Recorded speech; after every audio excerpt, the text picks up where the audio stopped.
podcast is part of the Sports Social Podcast Network.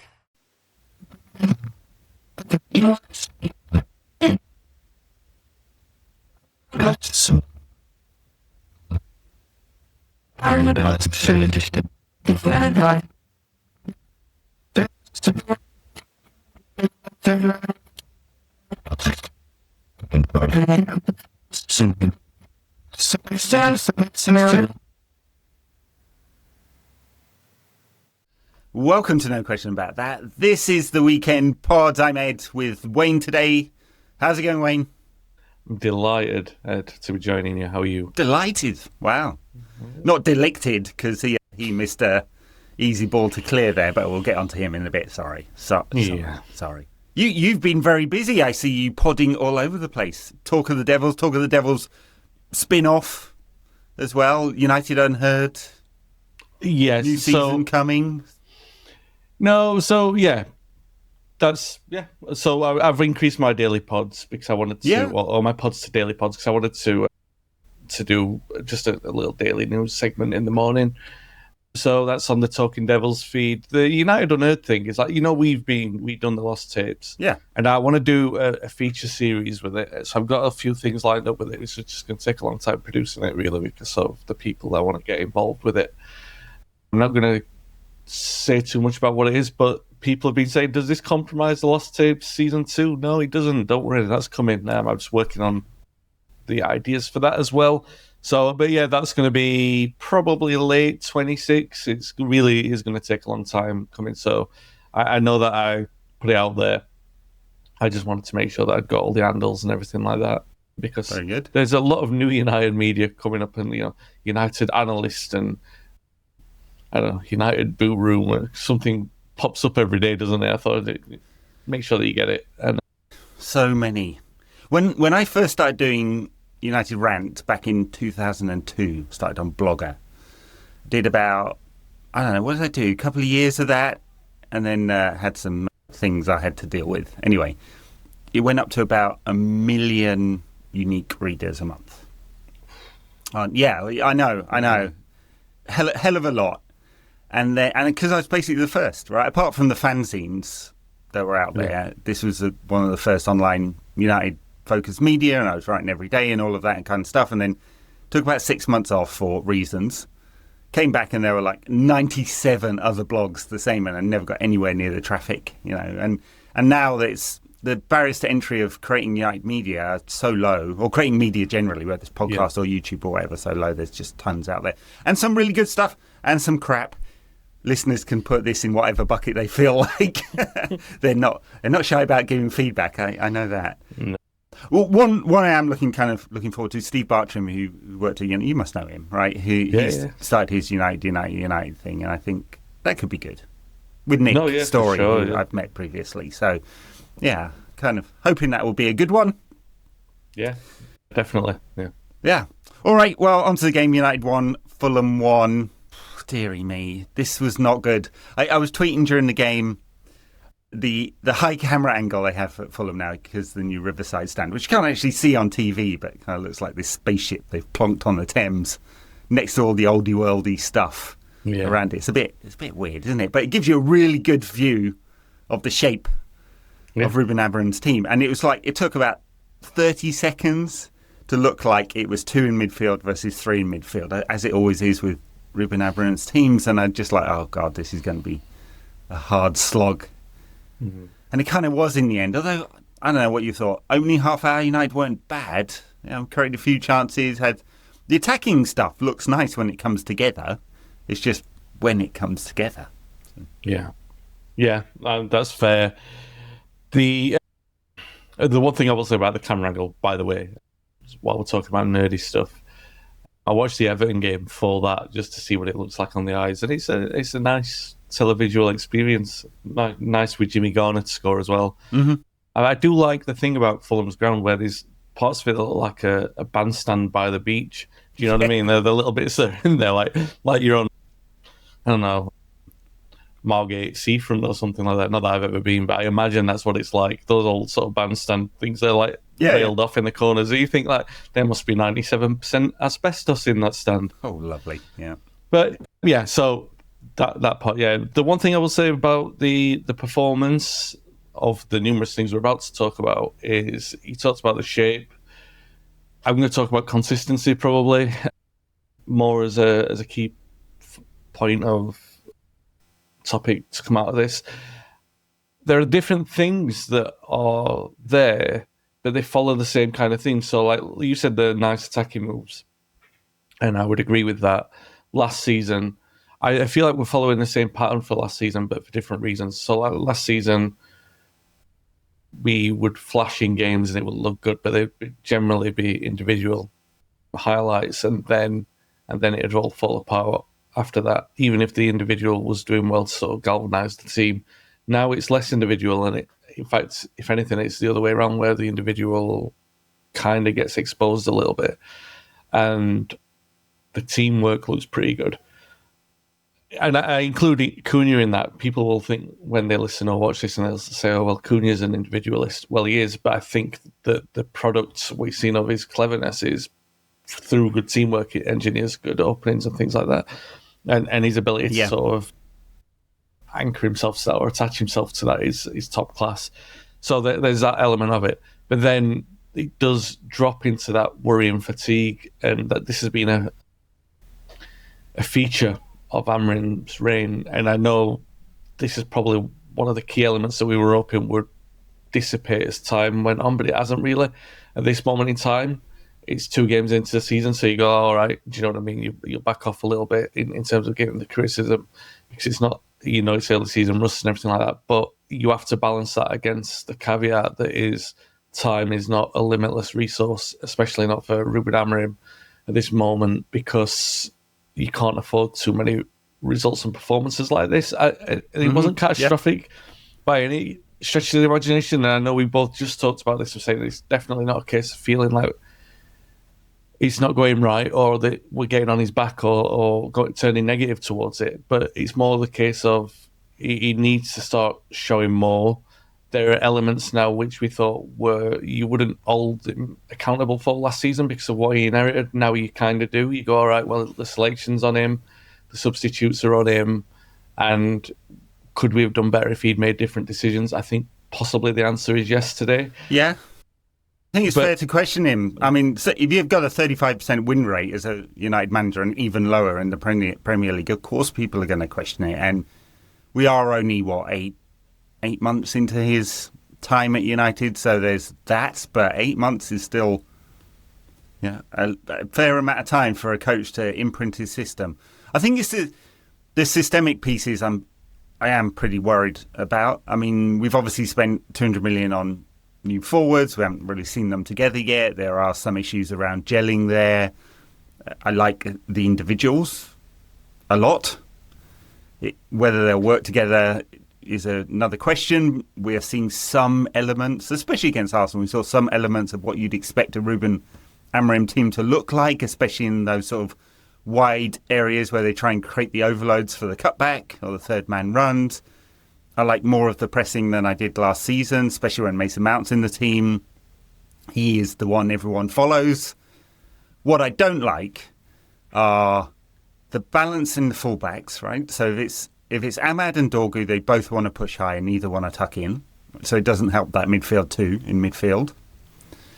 And if it's Dalot, he does want to tuck in, but we obviously he has a aneurysm anytime he needs to defend and couldn't create anything for anything. The thing I really don't like is that 2 in midfield. It's almost always against 3. Yeah. Almost always. Almost every team in the Premier League is going to play 3 in there. And it means either Cunha needs to drop in, which he did in the second half. He changed it around to a bit more of a triangle in midfield and 2 up front. And so there's that. And that's why Amorim wants athletes, mega athletes in there. He doesn't have it. All right? Bruno will run, but you wouldn't call him a mega athlete. No. Casemiro can't last more than an hour, and he still cannot help himself with the blind ball round the corner to absolutely nobody. Ugarte will get around, but obviously the technical side of his game is pretty poor, really disappointingly poor. And he just doesn't believe in Kobbie Mainoo. Mainoo, sorry, got to get that one right. Otherwise I'll get people giving me feedback on it. he just doesn't believe in him. And I think it's not because Kobbie won't run. He averages over 11 kilometres a game. It's about on par with Bruno, that one. It's because he's just not quick enough over those first 10 metres, so he doesn't cover enough space. And when you've got 2 versus 3, you need to cover more space. And that's the thing that worries me most. And he just got deeper and deeper and deeper, and all his substitutions were defensive, basically, weren't they? And the midfield balance goes off completely when Uarte's in there. And you can see why he wanted Carlos Baleba, because he is 2 players in one. He is that kind of physical, gets around, great athlete, really good ball carrier, so he can break lines and all of that. And I just don't see how that's going to change with this group of players. And we're going to spend the entire season looking at central midfield going, there's qualities each of them have, but a blend, I can't find a blend in that. So that's my general feeling. And it may be the undoing of Amorim. If you look at the next 8 games up to, I think it's the Spurs game just before the second international window, that'll be on a year. If we're still looking at losing 50% of our games and winning 30% of them, like, I don't want him gone at all. I like the bloke. I think there's a lot of charisma about him, and he's probably got some good ideas, but you can't have a year's worth of being a manager at Manchester United and it be a 30% win rate.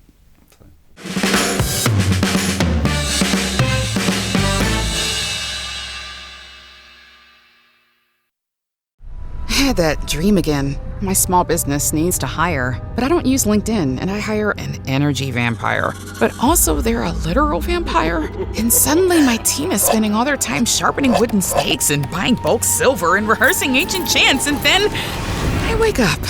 Don't let hiring nightmares ruin your dreams. LinkedIn Jobs' new AI assistant takes insights from over 1 billion professionals to create a short list of the best fits for you. Post your job for free at linkedin.com/quality. Start hiring today with LinkedIn. Año nuevo, los mismos Extra Value Meals en McDonald's. Ahora te puedes llevar 2 snack wraps y papitas y una bebida mediana por solo $8. Solo por tiempo limitado. Precios y participación pueden variar. Los precios pueden ser más altos en Hawaii, Alaska y California y con entrega.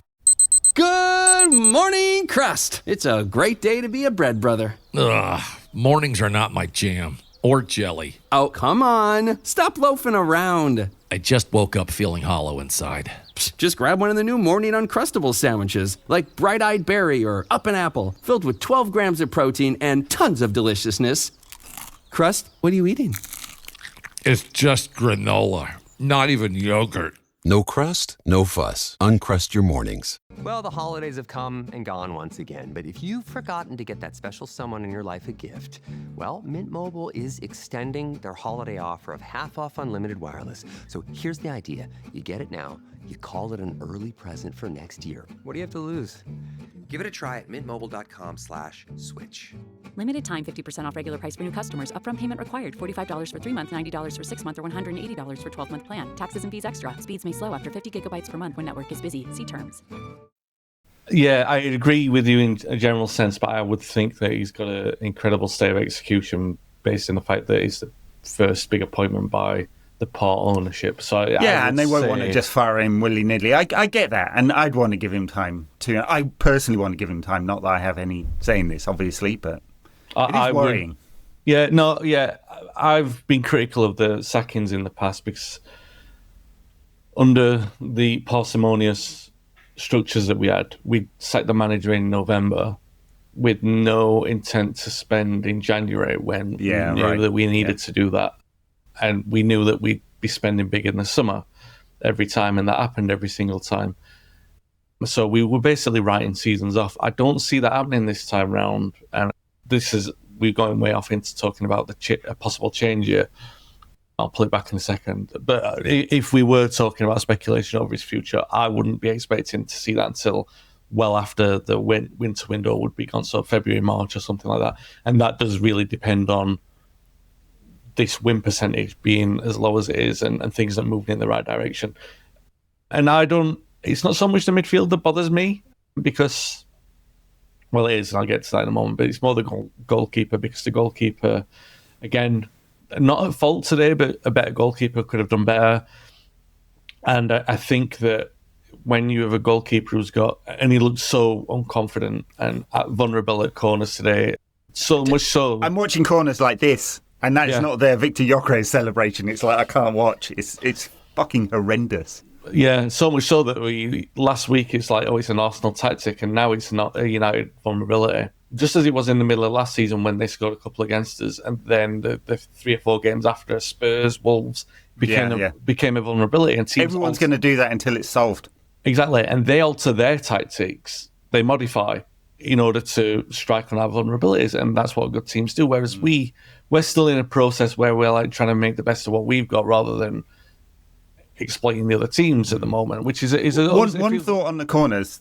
Sorry to interrupt. It's not just the keeper. It's also the back post defending, whether it's Ahmad or Dorgu or Dalot. All of them missed it today. None of them were watching the runners around the back post, and so if the keeper can't get it, there's 2 men coming in late. Got to pick them up. I mean, it's a miracle we didn't concede today. Yeah. Well, that's the goalkeeping error. I think if you've got a goalkeeper who is first of all vulnerable, but second of all making at least 1 error a game, that is catastrophic in terms of team building. So, in terms of Altay wears tights. I can't get on with it. Goalkeepers should not do it in August. You're not cold, mate. Yeah, the old gloves and can you remember Snoods? The Sami and Nasri choice. Less said about his choices, the better, I guess. So I'm not the cunt. You're the cunt. Sorry for swearing. I for children listening, do not say that word. It's very naughty, but yeah, that's what he said. And then he threatened to fight someone, didn't he, on Twitter? It was great. Not an episode of Curb Your Enthusiasm. People are just not ready for the C-bombs being dropped. It's like the people will be listening going, it was 1-1 against Fulham. Where's the C-bomb coming from? Yeah, so the goalkeeping situation, by the way, I'm saying, all right, so February, March, but it can escalate an issue to make it an emergency if he doesn't resolve that and the board above him. I reckon that they would give him the stay of execution because these are their decisions as well. Yeah. So there's that. But I think that could escalate and expedite an issue with the managerial situation very, very quickly. Because and it's just a problem with the team because, I mean, you can't trust the defending at corners. You have to adapt. Everyone else has adapt. You can't trust either keeper not to have a brain fart in the middle of a game and chuck one in on their own. It's got to drip into the back 3, back 5 as well, who just start sitting a little deeper because they don't trust the keeper behind them. It is a real problem. The one thing I'd say about Altay is that I don't mind his passing at all. He's pretty crisp with it, and it is quick. He gets it out of his feet quickly and keeps the ball moving. So it's not a bad part of his game. He made a couple of decent saves today. I mean, I guess we've seen worse keepers at United. I'm not sure I could name too many. Well, but neither of them fill you with confidence. And now Ruben Amorim's basically stuck to his guns and dropped Onana now, right? I think he was on the bench today, so you've got to say he's been dropped. He's not building up his fitness, is he? And then, so what does that mean? Is Onana going to be off? We're going to keep him? Very expensive goalkeeper to have on the bench. We don't trust either of them. We've got this new guy coming in, by the looks of it, Sene Lamans. I've seen as much of him as anyone else has, which is YouTube comps, Yeah. He looks like a big fucker. Who knows? I don't know if he's any good. So it's a problem. No, it is. I would say on who's first choice, I still think we'll wait that one out because I see where you're coming from. I think he'll dodge that in saying that he's working his way back in. And I wouldn't be surprised to see him start next week against Burnley. That's an honour I'm talking about here because I think... Oh, Grimsby. Yeah. My biggest thought there is if he is going, then maybe there'll be... Oh, sorry, if he's not first choice, then there'll be rumours of a bid coming in for him, which I wouldn't expect at this moment in time. But I think that's the way that it's going. Anyway, I wanted to get onto the point about midfield because you mentioned that and I felt like I was flippant and... not dismissive of it, but I'm prioritising the goalkeeper as an element of concern there. But I do agree with where you're coming from with the midfield in terms of not so much that the system is an issue, it's that pretty much all of the individuals that we've got at the club are suited for a 3. and all of their qualities are suited for a 3, and this is just because it's a norm in football, right? So you've got that, but also their limitations are there. So if you look at Kobbie, we don't need to.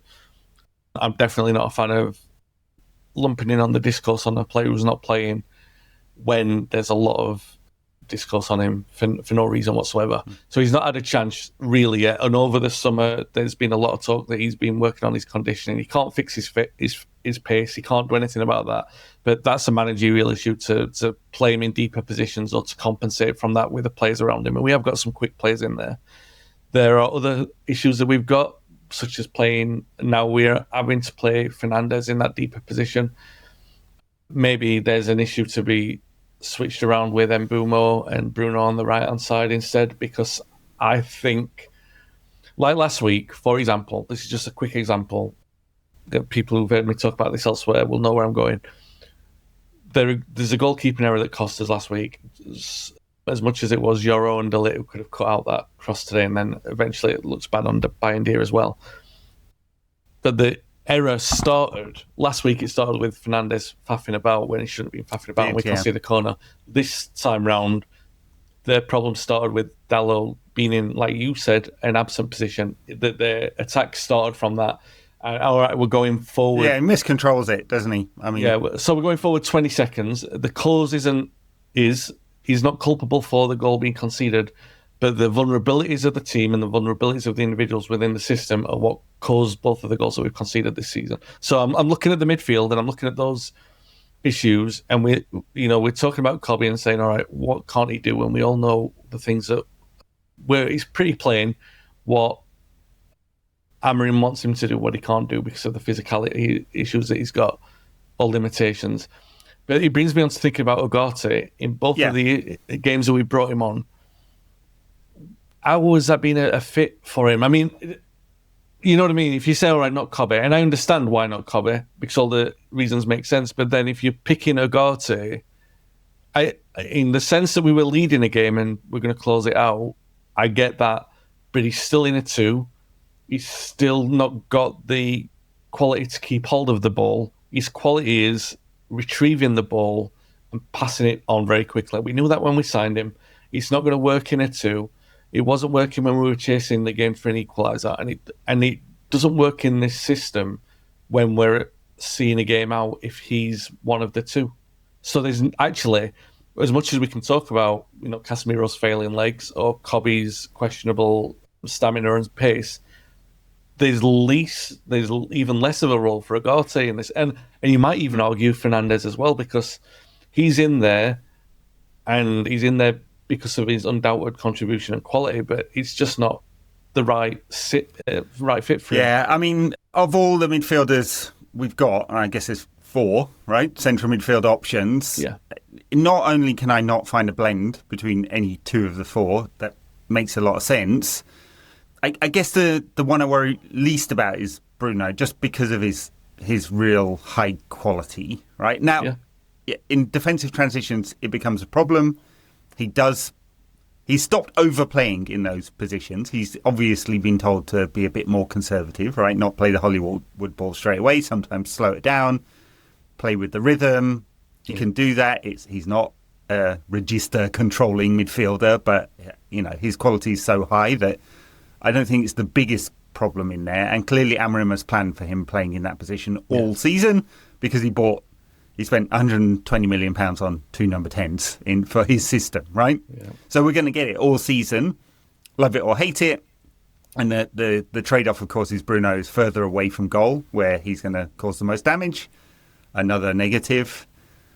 And then on the others, Casemiro, if he plays it in this very, very controlled way and doesn't have to cover too much space, he's all right, except he gets rid of the ball like a hot potato. Not good for a trying to build a possession-based team, and his legs go at 50, 60 minutes. Uarte's all over the place. I hate dismissing a player who's been with us for just over a year, but I can't see it. I cannot see him being a long-term solution in any system. And then Kobbie, the reason why there's so much discourse, of course, he didn't start the season. He was sort of in and out of the team last season, had an injury, didn't help him. The injury was either side of Amorim coming in. But the other thing is our eyes and our spidey senses, for all of us say, hey, he would be much better on the left side of a 3. And in fact, every single United midfielder we've got would perform better in a 3. Uarte would have to do less work. Bruno Fernandes would be near a goal. Kobbie Mainoo could be the linking player, small spaces player that he's brilliant at. And the other reason why the Kobbie Mainoo debate is live is he's misprofiled by Amorim. He is not number 10 and he's not number 6. And those are the only 2 roles that are available for him in this system. He is a number 8 who would do brilliantly. Do you know who'd do brilliantly playing for? Pep over at City. Not I'm suggesting it, but he'd look perfect in that system. Or anyone who, Pep played a 2 in midfield yesterday when they lost. I wonder whether they'll play a 3 next week. But Amorim's just never going to do it. He's so tightly wed to his system, his formats, his playing style. And that's the thing that worries me. I don't feel like anything I'd seen of Sporting and have looked at and researched since, I don't feel like he's adapted anything. No. To a different league, a different opponents, different qualities. And that does worry me a little bit. I want to get hyperbolic about, hey, you need to sack the manager now, but something's got to change. You can't just have same game model, same problems, let's just slot in some new attackers and it'll all be fixed, because it's definitely not been. No, that's fair. One thing I will say about this, I have less of a concern about the adaptation, and that maybe that's because of a lot of the noise that has been coming out there is less about formation, more about system. And when you think about it from the point of view of the players that we have brought in comparison to the ones that are in the bomb squad, we still can't get rid of them.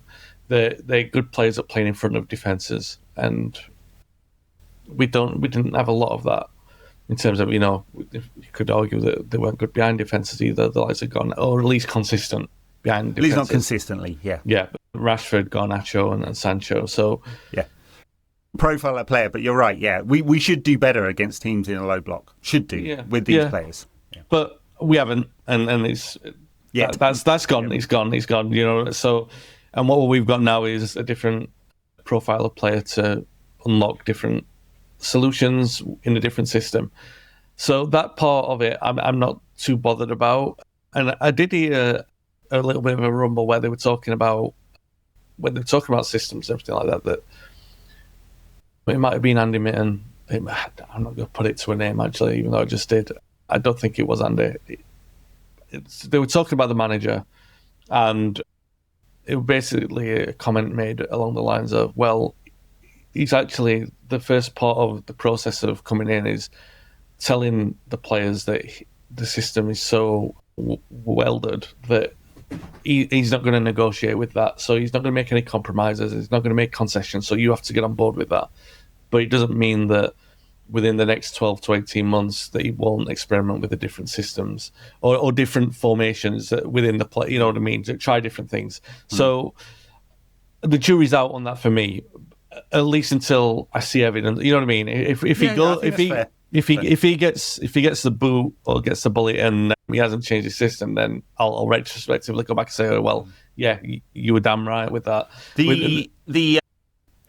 The second half, he couldn't have dropped in, and Mbeumo and Sesko did move to more of a 2 up front. I don't think it's a fundamental change in the system, but it did add another body in there when Fulham started to overwhelm us with the transitions. Yeah. I don't think it's a massive fundamental change, and Amorim's always rejected this, by the way. He's like, it's not 4 at the back or 3 at the back, it's about principles, and there's some truth in that. The fundamental truth, though, is that United are almost always outmanned in there. There's just one more player. And so what's the adaptation to that? Are we just going to forever say that the solution to defensive problems is to drop back quicker? The high press and then drop back, and it's not yet Ten Hag donut shape, although I do worry that it sometimes has the same impact. Yeah. But the thing, the knock-on point from that is where you've got one less body, you should have one more body somewhere else. So you're talking about the fact that we do constantly look outnumbered in midfield. Well, we should be compensating that with overloads in different areas. Wide areas, yeah. And we do that sometimes, but not enough to make you think that, well, what we are compromising on. Basically, the overall point here is I want to make it the overall point of what I saw last week and what I saw this week in terms of the weaknesses of the team.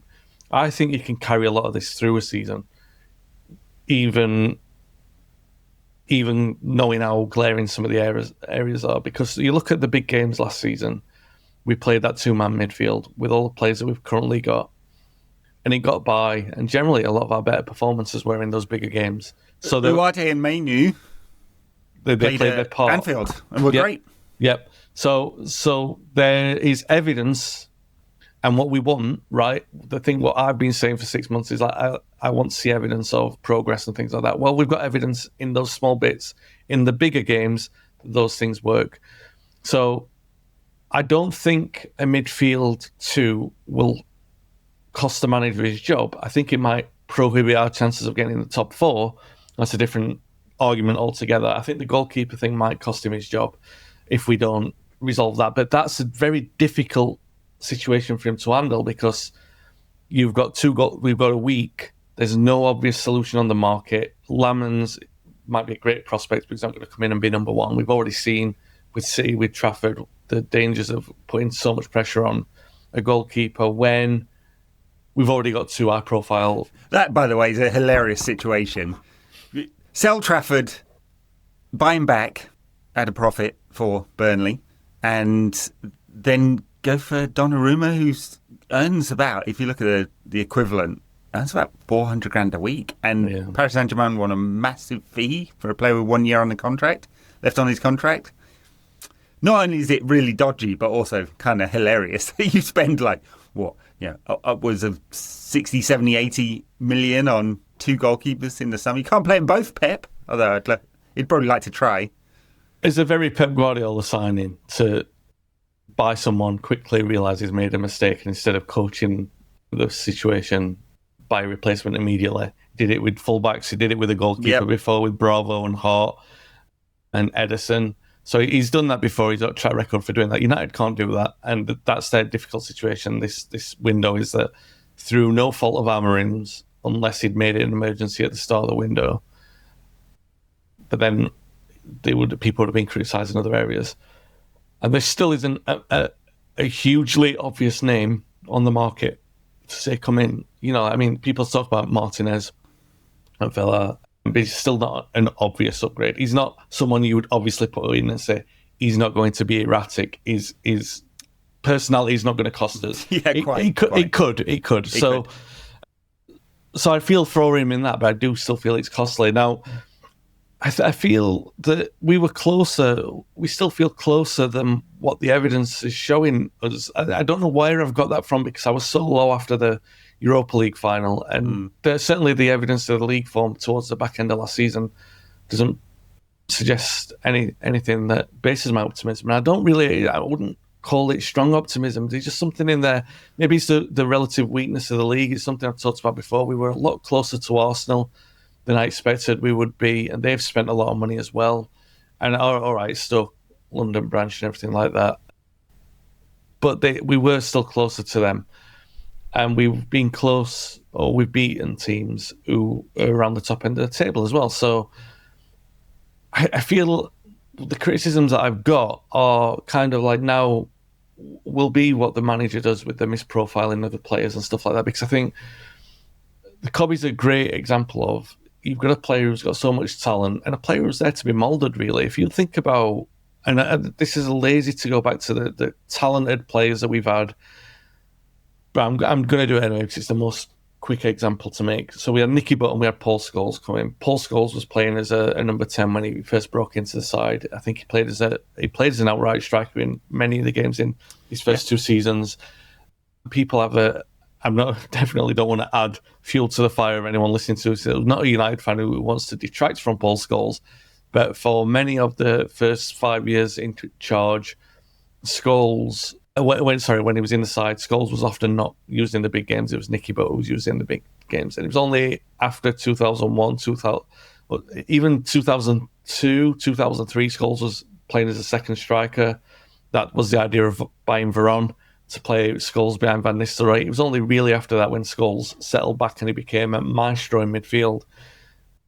What I'm trying to say is that all-time greats, Zidane is another player who people think that this just didn't happen, but I can tell you from the experience of watching him, he played in 3 different positions in his time. He played as a holding midfielder. I think it was for Bordeaux, and he wasn't looking like he was going to be the world beater he became. Even when he played for Real Madrid and when he played for Juventus, less so at Juventus, he played in midfield 2 or midfield 3. But at Real Madrid, he kind of had his own position where he sort of moved and roamed and did what he did. He wasn't structured to the team. The point I'm making, and I'm not putting Kobbie in those names, but a good manager can find a way to mould a player, especially a manager who is as emphatic on roles for players in systems. You can't always have all the 11 players that you want. Especially, unfortunately, it's kind of what looks like is happening. Well, as in he wants very specific specialists for every position. Yeah, he won't have that in the time that it's going to take him before the patience runs out. So it's less the adaptation to the league; it's more the adaptation to the not so much squad, but the ability he's got within the squad. Rather than it's going, all right, well, Ugarte does sit in a midfield too, so he's a more conventional central midfielder than what Mainoo is. So we'll just plump him in because that decision. I'm not going to say it cost us last week. I'm not going to say it cost us this week, but it all contributes down the line. And I still can say that, all right, Mainoo might not have been the answer, but he's definitely a better answer to the question than what Ugarte was. Well, I mean, coming back to my point about Mainoo would just look much better in a 3 because he'd be profiled right. I mean, the other thing that I think is, I guess not a tactical thing, not a technical thing. It's more of an identity thing, and this is your thing. But what does it say about a club if we? And I know we're not going to sell Kobbie, but it is a live question about his development within this system with this manager and what the future looks like for a manager who has such fixed views on what the profile of players would look like in each position. Like, what does it say about a club if we can't make it work for someone as talented as Kobbie Mainoo? Now, there are people who say, hey, I don't think he's as good as you think he is. Fine, everyone's got an opinion. I think he should be a Champions League, international standard midfield. We know where he's brilliant. He's brilliant in those small spaces. He's brilliant at linking play with the quick 1-2s. He's devastating in forward areas where his ability to play in those tight spaces really unlocks stuff. Midfield 3, he's going to be great. But on a wider identity point, he's local. He's come through the academy. It says youth, courage, success on the inside of the shirt, for the love of God. Right? If he is not absolutely intrinsically tied up with what it means to be Manchester United, and if people don't get that, I kind of worry that they don't get it and they don't get the club. He's so intrinsic to everything, and this summer we've binned off Garnacho for reasons: system fit, can't work with the manager, social media. Pick your poison there. We can argue whether he's really an academy player or not because he's bought in. Rashford, most definitely an academy player. Again, reasons, system fit, off-field issues, he needs to move on, inconsistency, so on. Toby Collier's gone, again bought, but he was given an academy contract, so I think Tony Park would say he counts. Definitely. And all of that. So that's 3 gone this summer. Kobbie, we're unsure of his place in the team. It isn't going to be long. Tom Heaton I don't think he was on the bench today. It's not going to be long before that record goes this season, basically. And then you've got to question, does Amorim believe in this or not? Right? We haven't got any other youngsters from the academy about to be integrated, I don't think. No. I mean, there's lots of very talented 18-year-olds at the club, but, are we going to count Chido? I guess we might have to at some point, although he's not got a sniff now and is unlikely to get much. So it's a kind of a wider point beyond just can you fit Kobbie in this team. It's like, what is the identity of this club, and does that mean anything to us or not?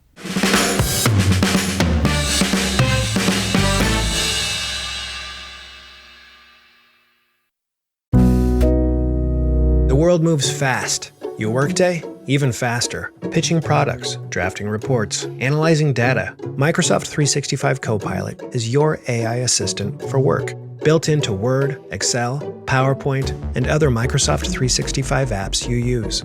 Helping you quickly write, analyze, create, and summarize.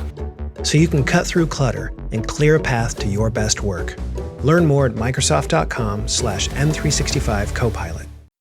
I'll quickly talk on that just before. We've got to talk about the match, haven't we?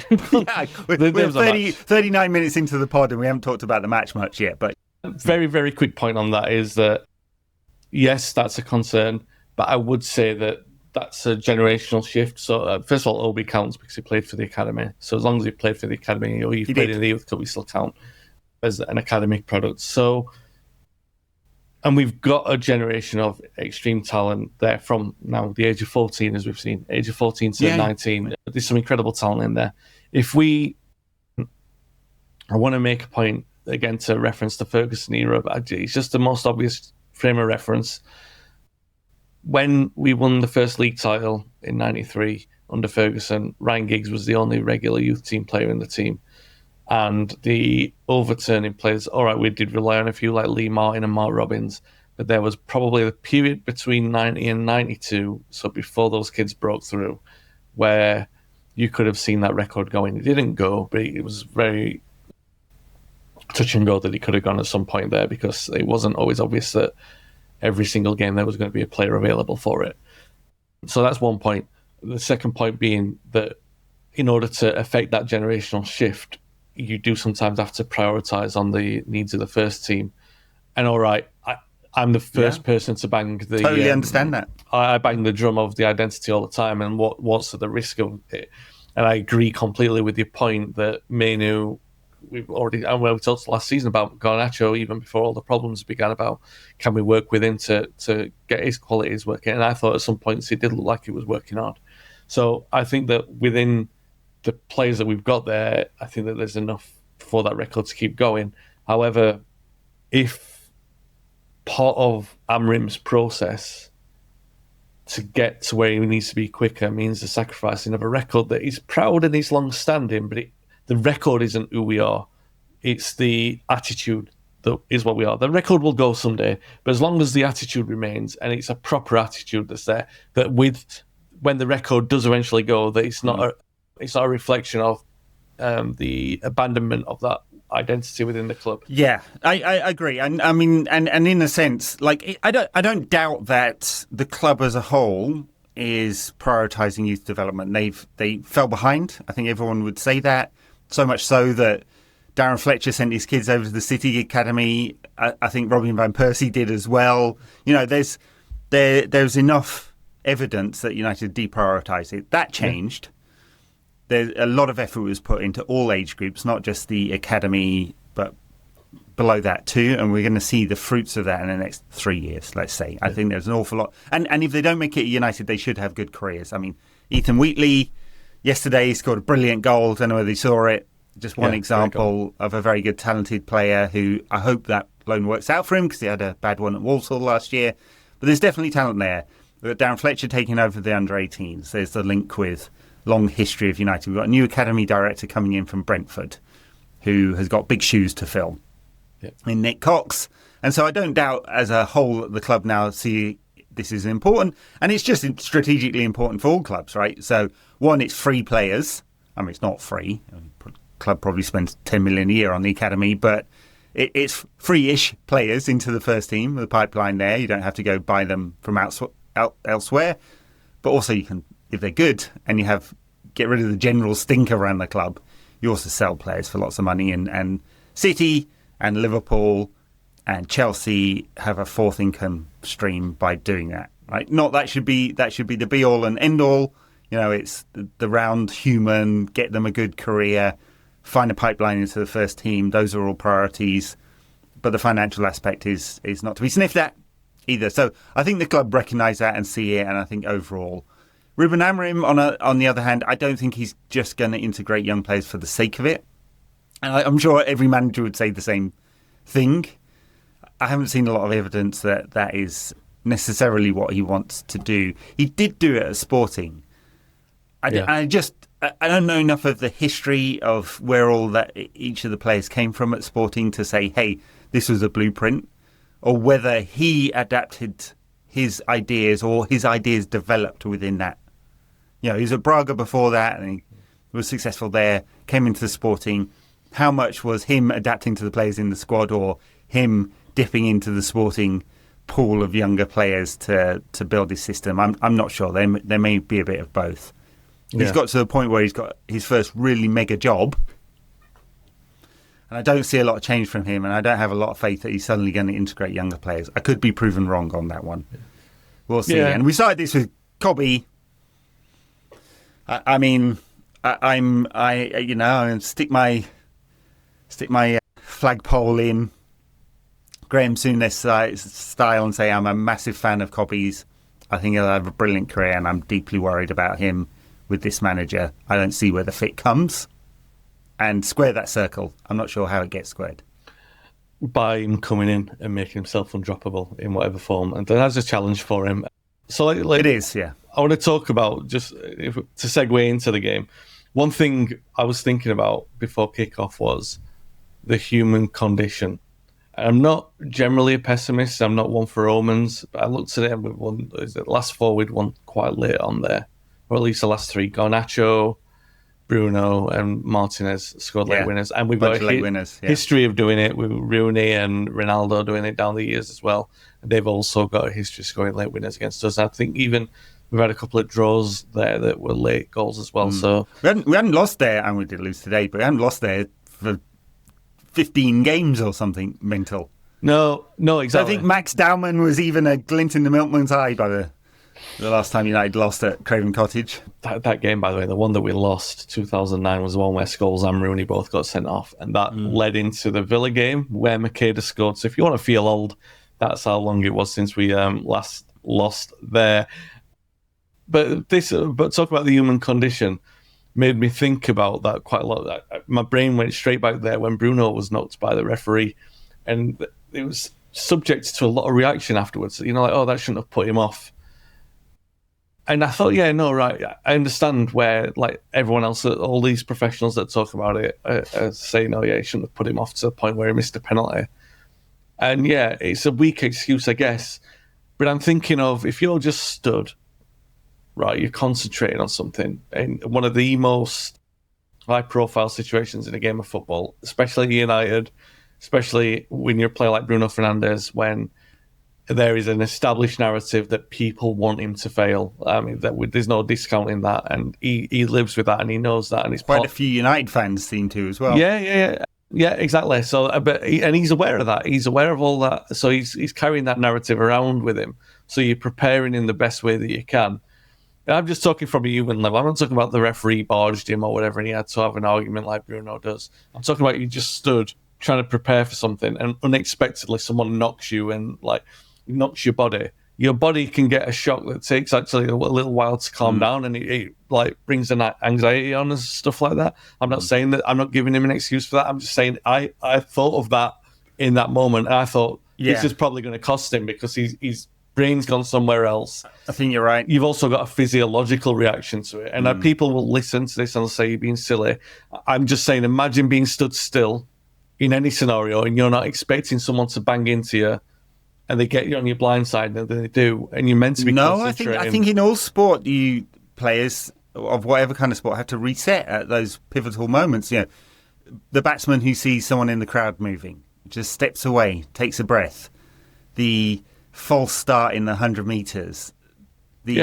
Someone shouts at the tennis, and so they reset before they serve again, right? Just compose yourself, go again. And Bruno did not. He got too wrapped up with the argument. I don't know whether that made him angry and so he blasted it over, but I kind of suspect it did. Yeah. It kind of looked like it, didn't it? I mean, I haven't actually seen the interviews after the game in which he was asked about it. I wonder whether he himself would admit he lost focus a little bit at that point.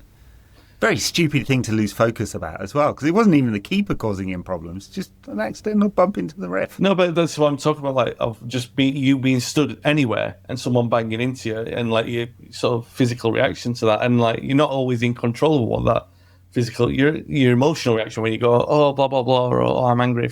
Because you could tell, if you watch that, Neville only reacted to this on the replays, but I saw it happen live and I was watching it and I was like, he's waiting to argue with the referee, but the referee didn't mean to do it. But you couldn't have known that. So, you know what Bruno's default reaction is? It is to argue and ask for the cause of something. The referee's not going to say, oh, I didn't mean to bang into you, because he doesn't actually understand what's gone on. He doesn't understand why Bruno's annoyed. So all that moment, and also you've got that kind of like, if someone knocks into you and like say your adrenaline changes, then that's your focus. Your focus is like to calm that. And like you said, he's probably made a decision on how to take that kick. He switched the decision and he's thrashed it. I'm not making an excuse for him. I just think that that's a human thing. And the only other time I remember him missing a penalty was against Villa at the Stretford end. Exactly the same kind of penalty. Martinez was winding him up then, and it was the last minute of a game when we just conceded in the last minute as well. Or we conceded like 5 minutes before it when we were drawing 0-0. And they'd scored. I'm sure that's how it worked out. And then we got the penalty in the last minute and he missed. So those kind of similar scenarios. But yeah, I mean, I didn't think he was great today owing to the system. But he wasn't. That's not where we didn't win the game. No, either. I mean, there's a lot. I mean, yeah, I know. We haven't barely talked about the game. By the way, it's a penalty. It's a penalty under any framing of the laws. Yeah. He's rugby tackled him.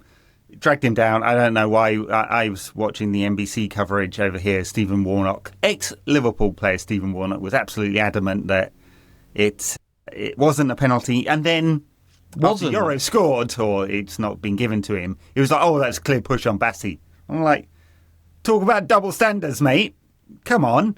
Anyway, yeah, Bruno sent his penalty into the Thames. I mean, I know it was at the Hammersmith Road End, but, you know, pretty high. United had problems all day building up from the back into midfield, into the front three. Yeah. We only create 10 shots. As a result, it's 22 against Arsenal, although a couple of decent chances meant the XG was a bit higher today, if we care about that. I thought we saw a lot of similar problems, both on the attacking side of the build-up and then defensive transitions as the game wore on and the changes happened. You know, it got worse and worse of that and could have lost, honestly, as a result of that. And so it's not, I mean, that's a very quick summary of the game, but I thought that was not awesome. It looked very much like the end of last season, just swapped a few players out, but I didn't see much difference there, and that is a little worrying. Yeah. Again, second game of the season, he hasn't got everyone fully fit and up to speed yet. He's got to, at some point, integrate Benjamin Sesko from the beginning. As I understood it, Sesko had a pretty full pre-season, so he should be fit.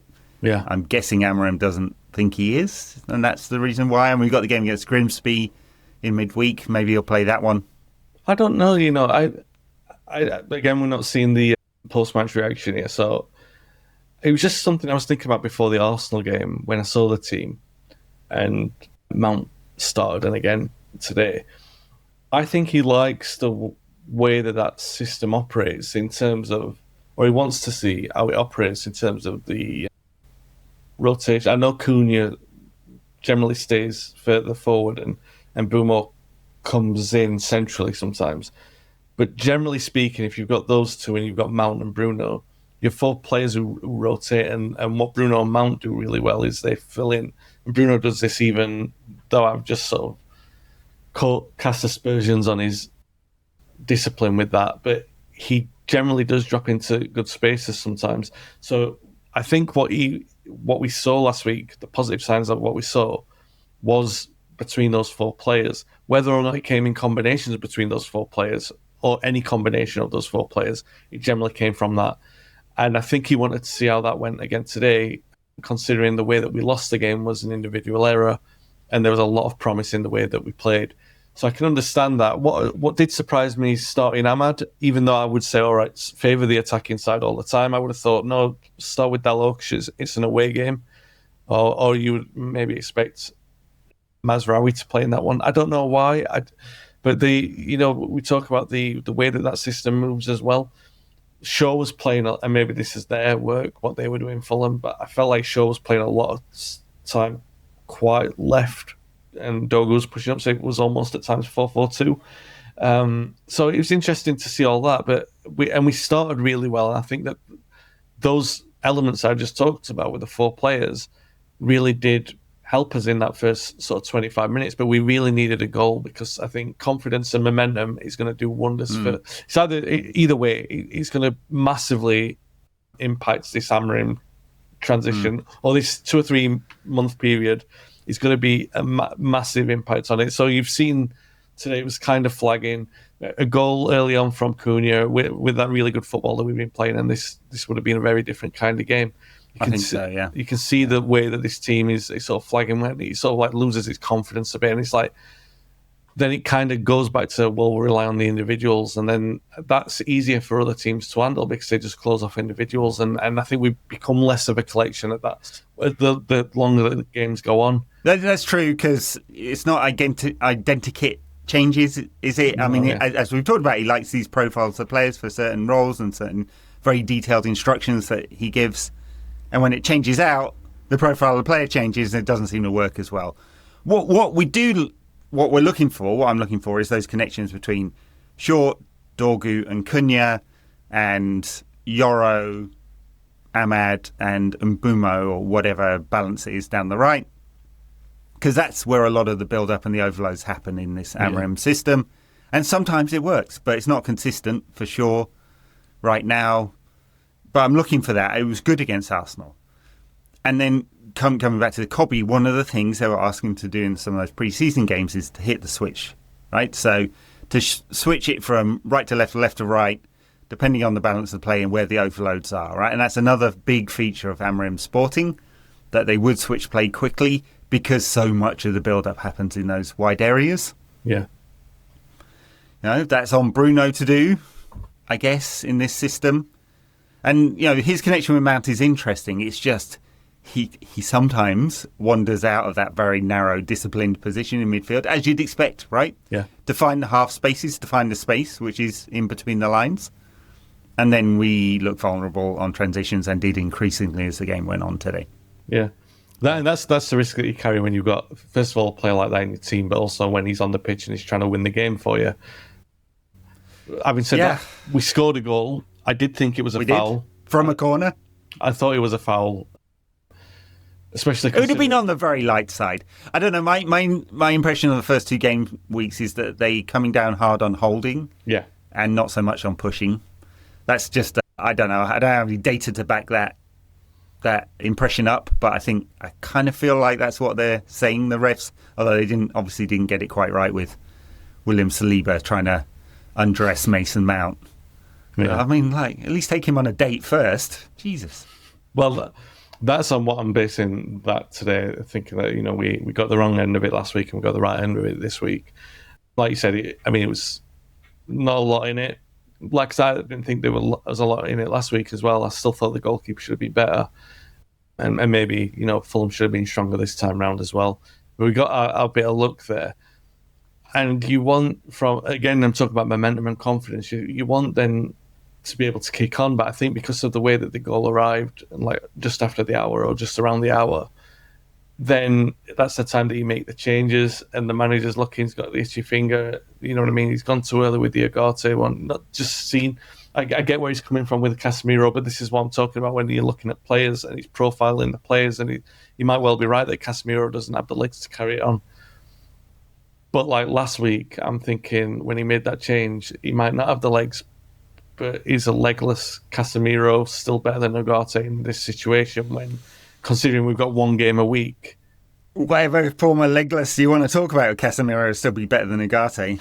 Well, I will say as well, he looks a lot trimmer and a lot leaner, Casemiro, so he's taken that seriously. And I think this is the thing, not against a bang on the main who've done so much, but when you look at players who are doing the things that you're asking of them, especially when you've got a bomb squad for players who don't do what you're asking of them, it's only fair that they get the chance to sort of prove themselves. And Casemiro, he's in there, and he's conditioned himself well, and he's played well. I just think maybe when we got the initiative today, or maybe when we had the initiative last week, the managers sort of itchy trigger finger to make that change has derailed the momentum of what we had a little bit. Yeah, I think that's fair. All right, that's 58 minutes of analysing the fuck out of not the game, but the general situation. So we have a game against Grimsby in midweek. I don't know about you, but I haven't watched the first few weeks of League One. I think they're in. No, but I do have some relevant statistical information for you.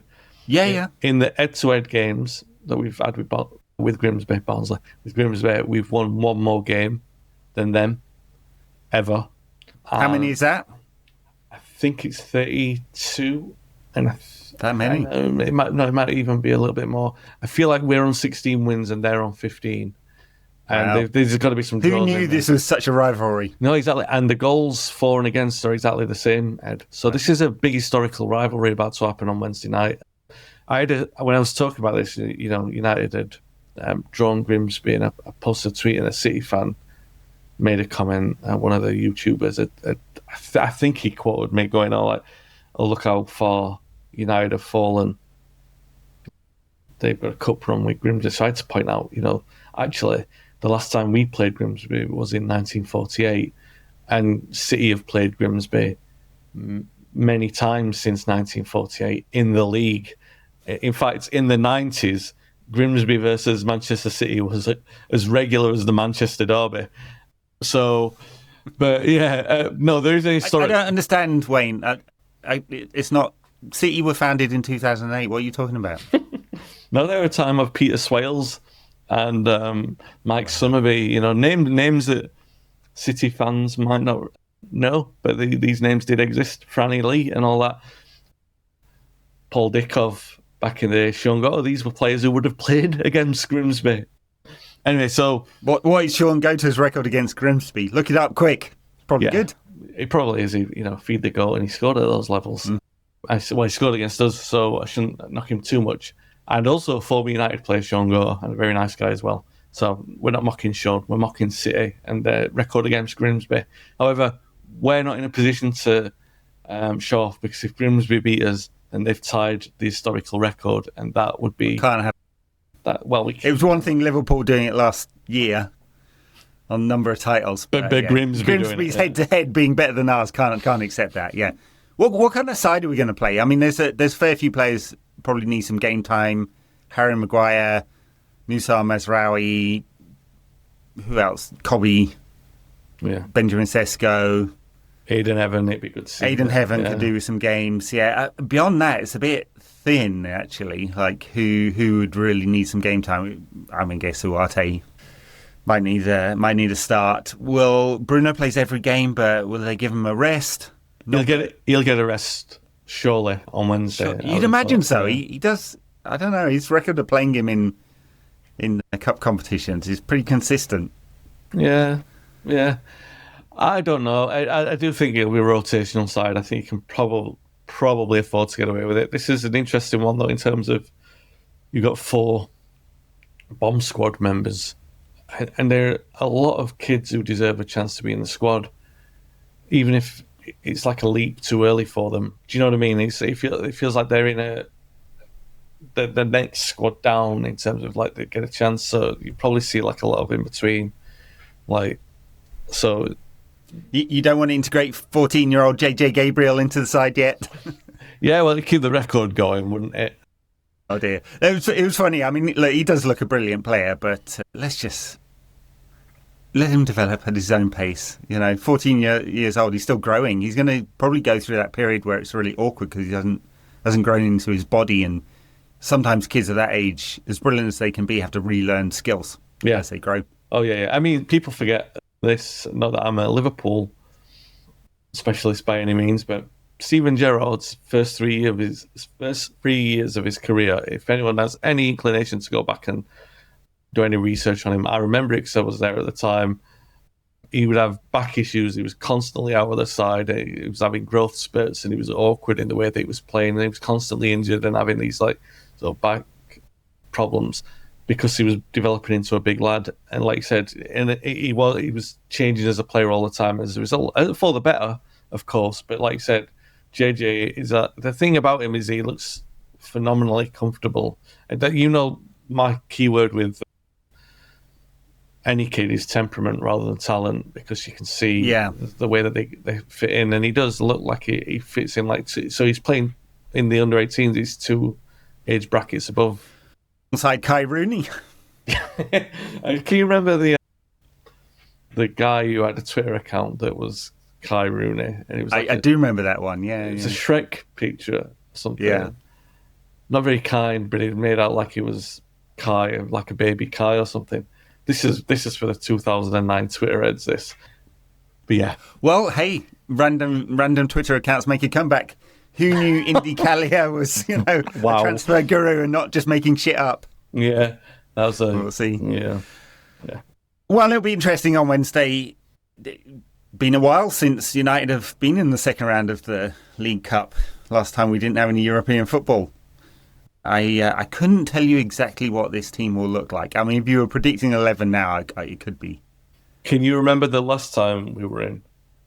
Would that been Van Gaal, Milton Keynes, 3-0 or whatever it was? I can't remember what it was now. 4-0. 4-0. 4-0, yeah. 4-0, and he sold like 15 players the day afterwards. I'm exaggerating there, but it felt like it, didn't it? It was the end of a few careers there. All right. Andre Onana starting in goal against Grimsby, 1 under the bar, lets it go through his hands. Grimsby 1, Manchester United 0. Deary me. All right, Wayne, well, I guess we'll call it quits there. Everyone who's listening, check out Wayne's many things. Where are you? You're on Substack, Twitter, Blue Sky, various podcasts, YouTube, and so on. Yes, I am. Wayne Spartan is usually where you can find me. All right. I'm at NQAT Pod almost everywhere. You can sign up to my Substack if you like.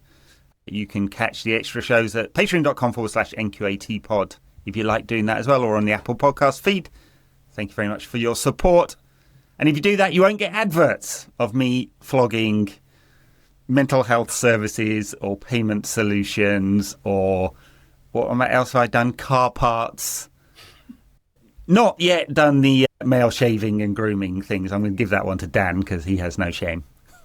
Whereas I was deeply embarrassed last time I had to do that. All right, we'll leave it there. Thanks a lot. Bye now.